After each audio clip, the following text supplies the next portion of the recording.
If you own the Qronge X1 Spark, you need to do this right now. What's going on, everybody? Welcome back to the channel. I wanted to do this video today because Qronge has sent out a mass email to X1 Spark customers letting them know that there's a way to, let's call it, update the software. It's more of like a self-learning situation between the controller and the motor, so you're going to get better acceleration, better throttle response, and who knows, maybe a faster top speed.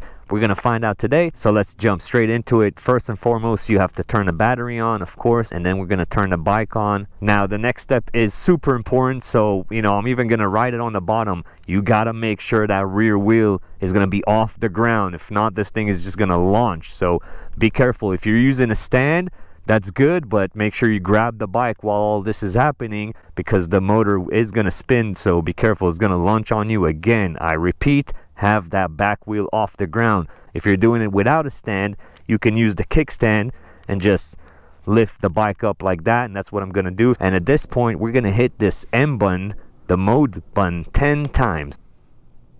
And that should start. There it goes. I can hear something's happening. There we go. We hit that 10 times. You got to do it as soon as you flick that switch on. And now we want to grab the bike. Don't hit the rear brake. It's going to do its self-learning. It's going to spin forward, backward, and run through the whole procedure. Again, make sure that rear wheel is off the ground, guys. Can't stress that enough. Now, I tried it a few ways, but I guess turning it off, turning it on. Oh, there we go. It's going to start going crazy now.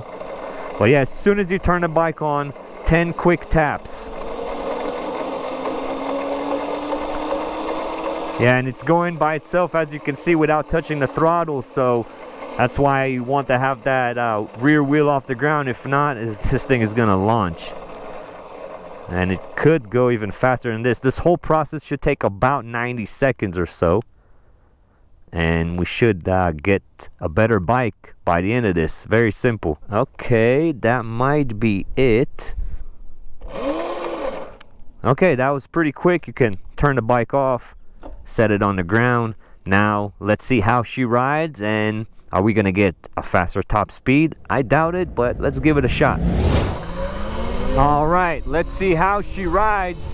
Now, if you guys are watching this video, then you're probably either own this bike or are very familiar with it.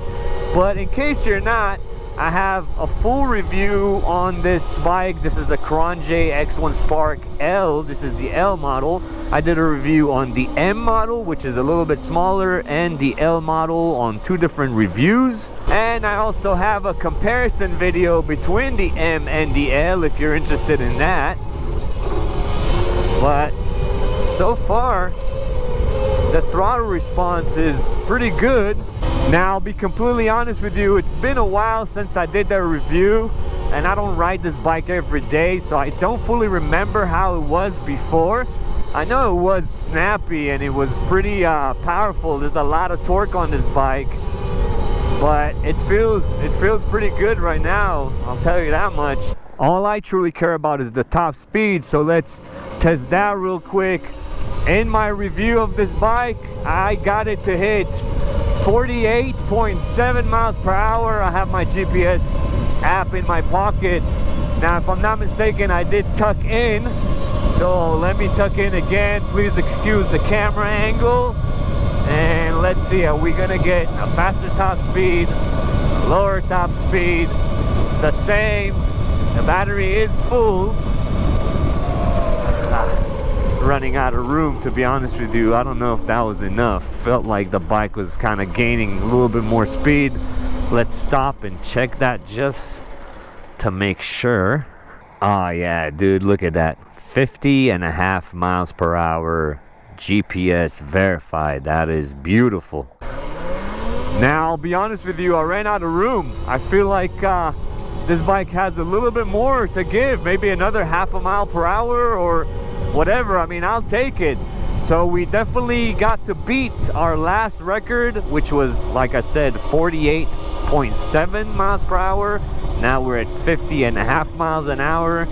I can't complain. That was beautiful. For something that takes about a minute to do, it is highly worth it. And again, if you own this bike, do it today, like right now. Like, leave the video and go do it, but leave me a like before you leave the video, then go do it. It's worth it. All right. Well, that was a quickie. Like I told you, just a quick little video, just to kind of wanted to get the word out in case you missed that email, you didn't get it, you didn't see this. Very easy to do. Now again, keep in mind, I thought you have to turn it on and wait for a little bit, then do the whole pressing. It's more of like, as soon as you turn it on, while it's kind of loading, you hit that M button 10 times, like rapidly. So, but again, make sure that rear wheel is off the ground, guys, and you should be set to go. Now, if you're watching this video, I'm assuming you already own an X1 Spark, but in case you don't and you're looking into it, I'll have a link in the description along with a discount code where you can get this bike, and I'll also have the 2 reviews on the M model and L, as well as a comparison video so you can make your own decision. I hope this video was helpful, guys. I appreciate you watching as always, and I'll catch you on the next one. Peace.